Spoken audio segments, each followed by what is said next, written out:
les évolutions sur votre offre d'épargne. Vous vous lancez dans une grande opération transparence sur les complémentaires santé avec un sujet qui va parler à tout le monde, la complexité des contrats. Je donnais ce chiffre ce matin qui sort de votre étude. 76% des Français n'ont jamais lu leur contrat en entier, 34% ne l'ont jamais ouvert, 12% seulement le comprennent. Du coup, on signe sans savoir. Ah bah, faut reconnaître que c'est un reproche que se fait aux assureurs, cette complexité dans les contrats. Et effectivement, par rapport à l'étude à laquelle vous faites référence, nous, chez Malakoff Humanis, on a décidé de s'atteler au problème. Donc, on a revu toutes nos offres. Toutes nos offres sont rédigées dans un langage simple, clair, compréhensible. Vous savez, les histoires de remboursement pour une complémentaire santé, de la base de remboursement de la sécurité sociale. Non, chez nous, on a un simulateur qui donne les remboursements en euros. On a pour les entreprises un interlocuteur dédié et on a revu l'ensemble de nos espaces clients. C'est-à-dire quoi un contrat écrit en langage clair? C'est-à-dire que vous n'avez pas de langage juridique, il n'y a pas de petits numéros en bas de page? Alors, figurez-vous que c'est les juristes chez nous qui ont été les premiers à vouloir travailler sur un langage clair, à se censurer eux-mêmes pour enlever toutes les clauses qui sont incompréhensibles, il faut bien le dire, pour la plupart des gens. Et donc, c'est une démarche en fait qui engage l'ensemble des collègues de Malakoff Humanis. À partir du moment où on l'affiche haut et clair, clairement, c'est Malakoff Humanis, ça engage l'ensemble du corps social. Il y a l'idée d'avoir un interlocuteur dédié. Ça veut dire que les gens n'en peuvent plus de parler à un chatbot, c'est-à-dire qu'il faut revenir à un conseiller comme à la banque par client. Quand vous avez une mutuelle entreprise, vous avez les salariés qui y adhèrent, et là, on a l'espace client. Là aussi, on a voulu avoir un espace client le plus simple possible. Vous allez chez le médecin, vous prenez la photo des honoraires, et c'est envoyé sur l'espace client, et on vous rembourse automatiquement.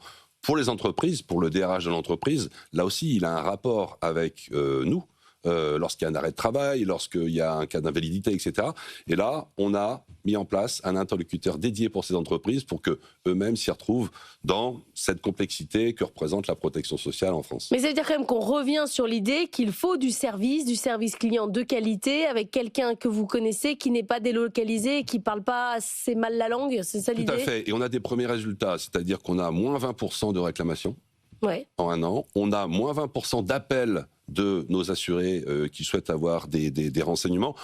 On a une utilisation des espaces clients qui a augmenté de 50%, et on fait des études régulièrement, et 85% de nos assurés disent que on est clair et que nos services sont proposés de façon très claire, et 72% considèrent que nos contrats sont aussi très clairs. Donc 72%, c'est pas 100%.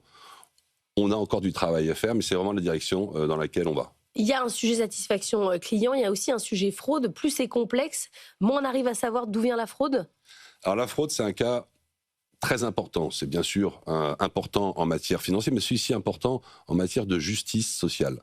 Le sujet dont on va parler, c'est 2,4 milliards. Donc c'est pas quelques millions d'euros, c'est pas quelques centaines de millions d'euros, c'est 2,4 milliards.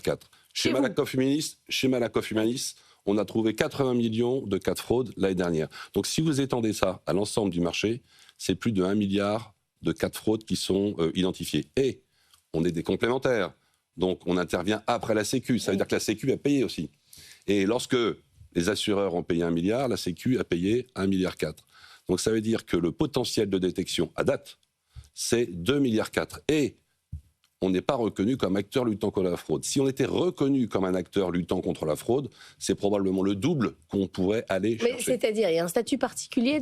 Aucun, justement. On se bat depuis plusieurs mois, voire plusieurs années, pour qu'on soit reconnu comme acteur luttant contre la fraude. Ça voudrait dire deux choses. Ça voudrait dire qu'à chaque fois qu'on a un cas de fraude, on peut le signaler, on peut transmettre les données. Ce que vous ne faites pas aujourd'hui. Ce qu'on ne peut pas faire aujourd'hui parce qu'il n'y a pas le cadre. Vous ne pouvez pas dire à la Sécu, non. J'ai vu cette fraude, si c'est chez moi, c'est chez vous, quoi. Non, voilà, exactement. Et deuxième chose, si on avait la possibilité d'utiliser les données, bien sûr, de façon anonyme, etc., on pourrait probablement faire 2 fois mieux en matière d'abus et de fraude. Et encore une fois, c'est une matière de justice sociale.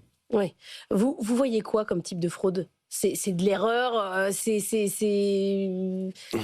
quoi? Des fausses factures de lunettes, des fausses factures Mais c'est individuel prothèses, ou vous voyez des choses, des collectifs avec vraiment des trucs très organisés Ah, il y a les deux. Alors, c'est pour les 3/4 remontants, c'est les professionnels de santé. Certains professionnels de santé, la très grande majorité des professionnels de santé fait très bien son travail, mais il y a quelques vilains canards dans cette population-là. Et il y a aussi les assurés qui utilisent des fausses factures, etc. On a de plus en plus de réseaux de criminalité qui s'attellent effectivement à la fraude dans le domaine de la protection sociale. Vous avez mis de l'intelligence artificielle là-dedans sur la détection de la fausse facture et tout ça? Oui, parmi les 60 cas d'usage d'intelligence artificielle qu'on a chez Malakoff Humanis, vous en avez 6 qui sont consacrés à la fraude. La fraude, c'est l'utilisation des données. Et les données, c'est l'intelligence artificielle. Et c'est pour ça aussi qu'on souhaite avoir un élargissement de cet usage de la donnée pour être encore plus efficace dans la lutte contre la fraude et dans la lutte contre les abus.